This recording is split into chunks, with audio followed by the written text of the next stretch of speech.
Yo mga Pops, kamusta? Iron Awesome nga pala ng Tatay Chronicles page or channel. Mga papi, sa channel na to gusto kong i-share sa inyo yung mga life experience ko, struggles, paano ko itaguyod yung pamilya ko, kung paano ako dumiskarte sa buhay, paano ako tumambay sa labas, pakisamahan yung mga tropa or kung kanin-kaninong tao dyan. Ang gusto ko talaga i-share sa inyo mga Pops is yung totoong realidad ng buhay. Nakakasawa na kasi yung mga meme or flex culture, travel, prank sa internet. So kung subukan yung ganitong klaseng content na unfiltered, kung ano yung talagang nangyayari sa buhay ng tao. Yun, gusto ko makarelate ka sa mga ganong klaseng bagay.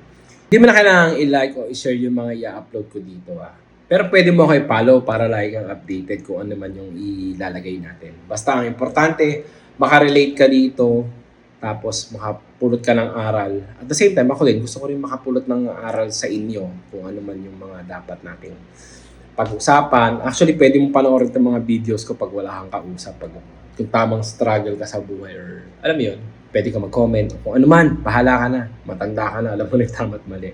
Doon tayo sa real ng buhay. Tama na yung meme, tama na yung prank. Puta, nakakasawa, ubusin na yung oras natin dyan. Hindi natin alam. Matanda na tayo, wala pa tayong nararating sa buhay. So, pwede nyo akong samahan dito, sabay-sabay tayong mag-grow. Hindi ko sinasabing yumaman kasi hindi naman ako mayaman. Sabay-sabay tayong lumaban sa buhay. Yun yung tamang term doon. Palagan natin yan kahit masakit na yung mga likod natin. Okay? Yun lang. Follow mo ako, Paps. Ayos.